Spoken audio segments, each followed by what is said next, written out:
Well, well, well. Going live in 5, 4, 3, 2, 1, and we're here. I am Tom Shalhoub. This is, I guess it's woke week, right? I didn't even prepare my intro, but this is do it. Woke week, woke week. It's not woke. It's not weekly. It's woke week. I'm checking my phone here to make sure I went on live. This video is live now, it says. What else does it say? Oh, that's me. Okay. It's disturbing. Looking at a video of myself being live. The whole thing's disturbing. Welcome, everybody, and how you doing? What do we want to talk about this week? First of all, what a great week it was. This weekend, we did another show. Me and Gutfeld went out to the Pittsburgh area, and we played the Starlight Drive-In. The people at the Starlight were fantastic. The stage manager lent me her coat because it was freezing. Well, it wasn't freezing. It was 45 degrees, but I wasn't prepared for the cold. We were outside. It was a drive-in. That's the way you have to do theater now, these drive-in venues. And so we did the outside show. It was like the show we did on Cape Cod. It was like the show we did down in Austin, Texas.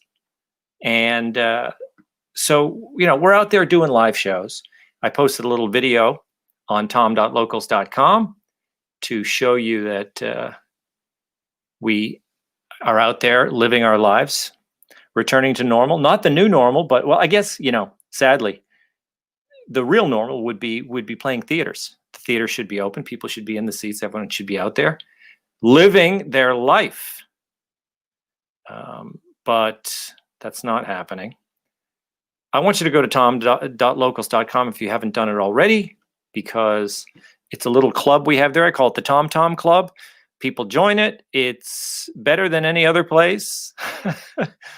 And we get to talk and we get to exchange ideas in a way that is not your typical social media, which is someone making a post and all these people commenting on it. And then this is, it's a thing you have to join. You have to become a supporter. And we've started to create quite a little community over there at tom.locals.com. So what do we want to talk about on Woke Week this week? Well, I stay away from, and I was just talking a little bit about, the new normal and all that stuff, but actual COVID talk, because if I got talking about COVID, I have no regard for any of it. I have no regard for the public officials. We will never listen to them again. I never had much regard for public officials anyway. Public health officials? No. They're not smart people. They are massive failures. And the whole thing is everything they did was wrong. They did everything wrong. And that includes Trump, the whole government. Trump was bad. Fauci was bad. The U.S. policy was bad. Obviously, Cuomo was bad. Cuomo was a complete disaster. But the U.S., as most of the whole world was a disaster, except for, you said it, Sweden. They were the only ones who did anything right. And there were people in the U.S. who warned people that they were doing the wrong thing, that shutdowns would kill people. Shutdowns have killed people. In the end, everyone is going to have to admit it, that, it is a subscription club, but you can go there and check it out. Who just asked that question? Is it a subscription club? It is, Charlotte, but you don't have to become a supporter when you go on there. You can go on there and lurk, and you can watch all the videos that I put up there, because everything I do at that site, most everything, just like to get off the topic here and answer Charlotte's question, I like to post videos. These kind of things, they're homemade. I'm in my basement. I post them to the sites. It's on Twitter. It's on Facebook Live. I'm going to keep doing those, and we're going to keep having shared videos. A lot of podcasts have a podcast that they do. Obviously, it's free the way podcasts are. And then they will do occasional bonus podcasts where they ask people to do a Patreon. So if you become a Patreon supporter, you get that bonus material. Okay. This Locals platform, which was created by Dave Rubin, has changed that system. I was thinking of doing a podcast and then doing a Patreon thing where you have the special episodes and maybe do some live episodes and have the supporters who have done the subscription get that bonus material. However, Ruben has this great platform at locals.com. So I've created the site, tom.locals.com. And what I'm going to be doing is it's basically a interactive website where I'm going to be putting content up there. And then some of the content will be for the supporters only. And also supporters will be able to post stuff of their own. So people who join the site, it's not just getting content like, oh, we're going to get the paid podcast now.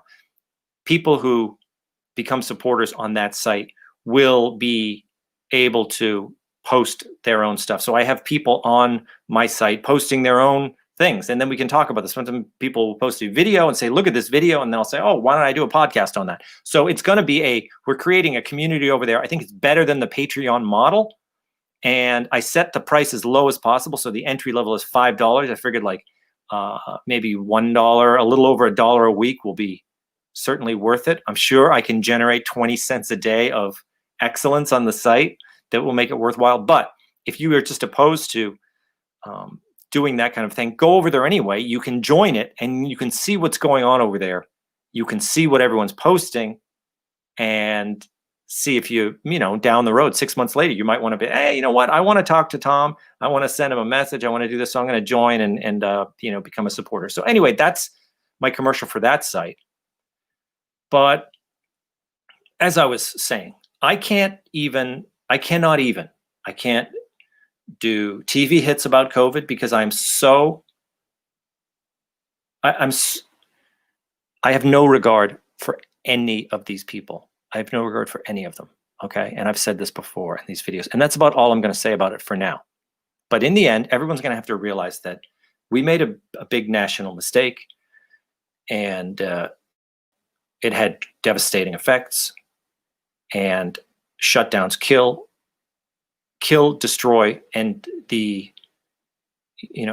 the very beginning, when the media has been making villains out of anyone who says you can't make the cure worse than the disease, which is not a disease, it's a virus, but well, of course that's what they did. Of course that's what they did. And if you get me talking about it, I will absolutely lose it. I will not buy into the panic. I'm living my life as normal. I always have been. And it is a panic. We are in a national panic that is unprecedented in human history. People will have to admit it. Right now, no one's willing to admit it. Democrats, Republicans, Trump, Biden, no one's willing to admit the massive, massive, massive damage that the panic caused. And it is panic. And I believe it's Chinese in nature. I'm not talking about the virus. I'm talking about China wanted us to panic, and we did their bidding. Europe did their bidding. Everyone did their bidding. The whole thing is a massive, massive panic, and it's been fueled heavily by China. It's what I absolutely believe. That's it. That's the end of that story. I'm encouraging everyone to get back to their lives if they can. However, the problem is the rest of the world has fallen apart, and it's almost hard. You have to really do your best to live a normal life, and in many cases, people don't allow you to do that. But there you have it. So I don't talk about COVID much, as I said, but I did want to do this. I wanted to talk about Rand Paul just to show you that so many things have become clear to.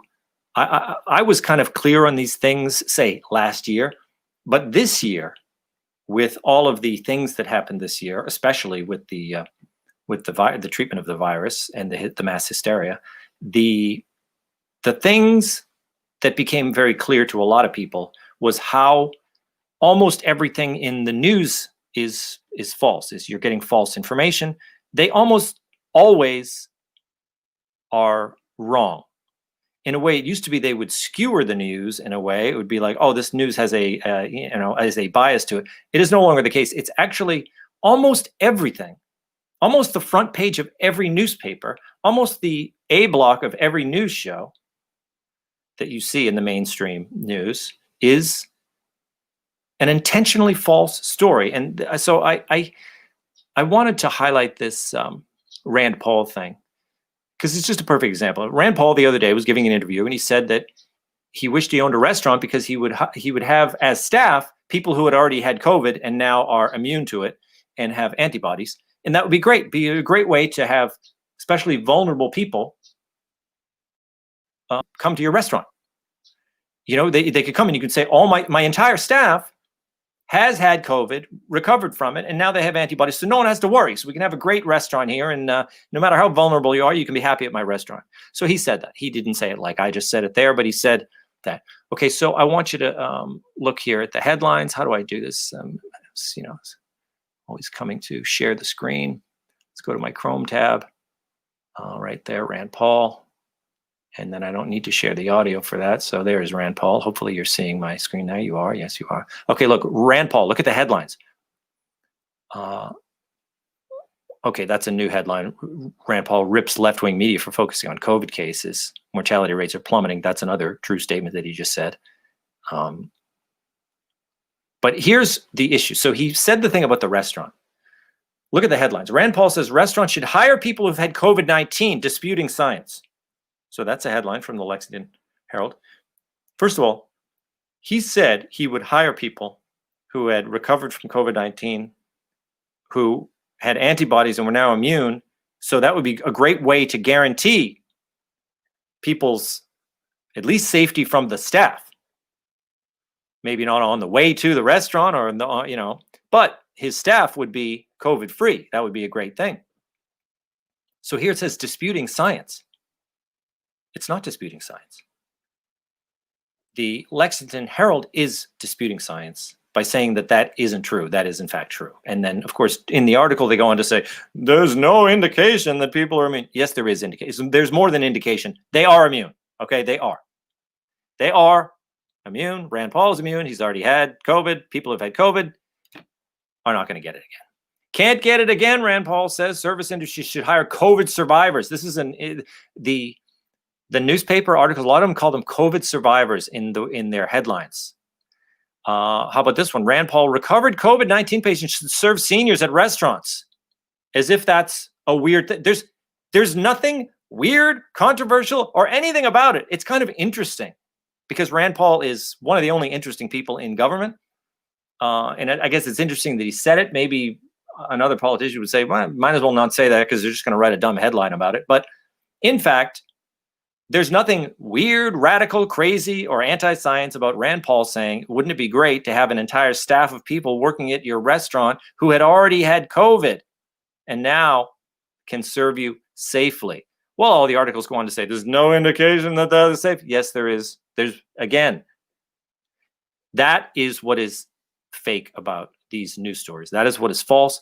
The news media continues to print this idea that it is crazy to think that once you've had a virus that you are immune to it. But if you talk to anyone or just talk to yourself, I mean, I think we're all adults here. We all know what viruses are. Unless you're really a dum-dum, when you have a virus, you get a certain amount of immunity from it. What certain amount? A heck of a lot. Okay. So if you've had COVID and you're recovered from it, now you do have immunity. And now you have to, the CDC has to say, well, 3 months, maybe, we don't know. There's no indication. It's all stupid talk, and it's because the media is invested in the panic. They're invested in the panic. They shouldn't be. They are acting in bad faith when they're doing it.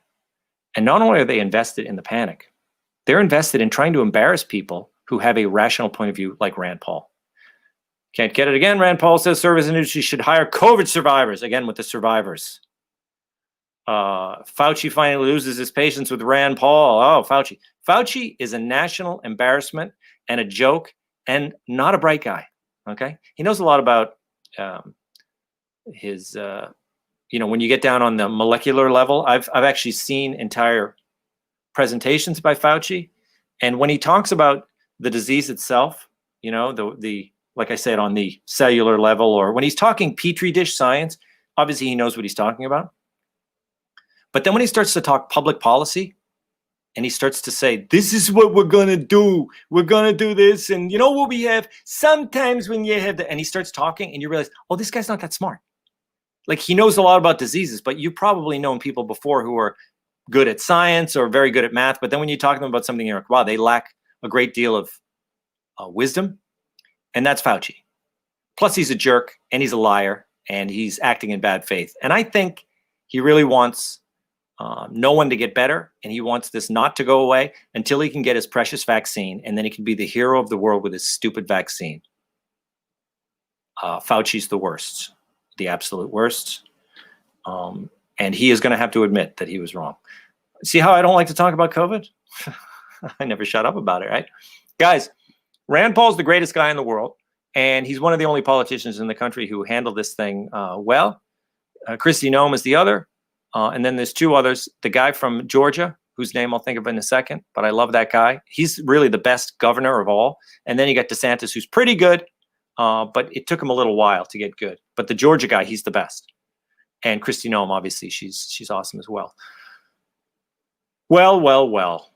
We'll probably get back to other woke subjects next week. But until then, I want you to, because we talk more about this stuff. We talk more about real things like this, and I do like talking about dumb public policy and other things over at tom.locals.com. But that's why I want you to go over there, check it out, become a member, and eventually become a supporter, or you can do it right away and see if you like it. Oh, you know what? There's a how can I do this? I'm gonna make a banner. If you want to join tom.locals.com, the code, go in when you sign up for it. Say, I want to join, and then sign up. And the code is, I'm going to create a thing for it so you can see it on here. It's Tom Club. I'm going to add the banner right there. Let's add it. Can I do it? Show it. Tom Club. When they ask you to put in the code, Tom Club, then you'll be free until it'll be like you're a supporter until something like December 10th or something like that. Anyway, try that. Or not, or you can just see me here on Facebook whenever I do my videos, but I'm having a good time over there. And that's it. Let's do the title once again, because I got to go. We got a dog. We got a puppy, so I got to go see what he's doing. Let's do the woke week, guys. Woke week, woke week. Yes, see you later.